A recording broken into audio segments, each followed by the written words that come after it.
All right, so, yep, I'm Casildo Romero. Let me give you a little bit of background. So let me kind of run through. I'm going to give you an introduction, background on myself. We'll go through some objectives. We'll go through mechanics. We're going to go through the philosophy of hitting, and then how all of that's going to set up into helping you to set up the development of players as well as kind of team concepts for hitting.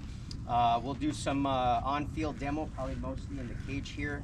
And then at the end, we'll talk about some do's and don'ts when it comes to hitting, right? A little bit of background about myself. I've been coaching baseball alone for 25 plus years, pretty hardcore the last 16 years, a lot of travel ball, some little league, some pony league. High school, I coached at De Anza College for a while as a pitching coach there. I've coached a lot of elite high school players, a lot that went on to college, a few that went on to pro. My best guy right now pitches for the Kansas City Royals. He pitched for the A's for a year and a half. Just been around a lot of really good players over the years. Part of what kind of makes me unique as a coach, though, is I bring a different perspective than most coaches. I've got a background in applied mathematics and mechanical engineering. I've got a master's degree in mechanical engineering, which kind of makes me an expert in understanding the physics and the mechanics of the game. And then bringing that along and combining that with my baseball background, and then being able to apply that to putting together development programs. So my specialty is not so much these days coaching on the field in games, but developing players, understanding their strengths, their weaknesses, and then helping them to get to where they need to get. So a lot of what I do is private training and not coaching teams anymore. So let me talk a little bit about the objectives for today. Obviously, we're going to talk about rotational mechanics, linear mechanics, and then kind of some other types of stuff that we might see mechanically. Understanding, I'm going to give you a, just like I did on the throwing clinic, I'm going to give you a couple of mathematical, theoretical examples of how players and coaches do not approach hitting, and how they do approach hitting, and why it's the progress can be so slow.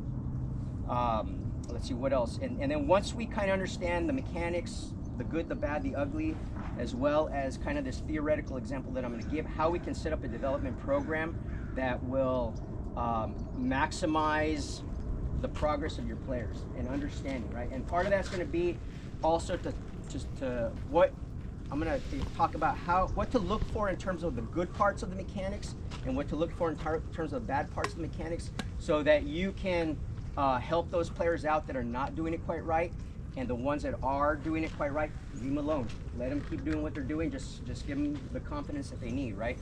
So let's talk about rotational mechanics first, okay? So all major league hitters hit with rotational mechanics. There is no way for any of them to hit linear, and I'll explain the difference, and have any level of success at that level. And if we take that down at every level, whether it's lower pro level, college level, high school level, pony level, you see more and more of the linear mechanics at the lower levels, and as you go up the chain, and what Warren talked about, there's kind of a funnel system, right? By the time players finish at Little League at 12, a lot of them quit. After 14, after pony, they quit. As they go into high school, by the time they're 16, they quit. And what ends up happening, the ones that are less successful, because they can't transition from that more linear style to the more rotational style, are the ones that end up quitting. It gets harder and harder to hit the baseball.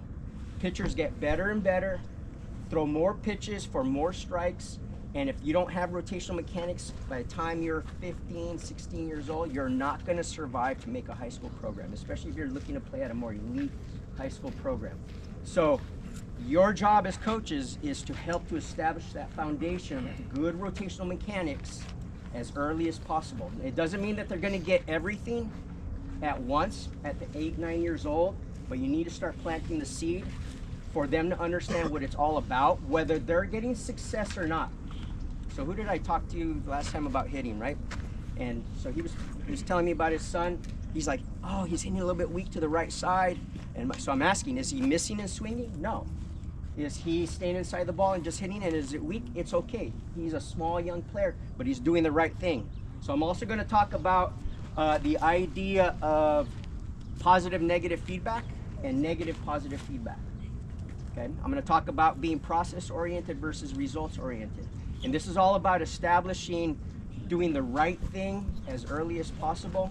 They're not going to get it all, but doing the right thing as early as possible and planting that seed. So let's talk about rotational mechanics, and then we'll talk about linear mechanics.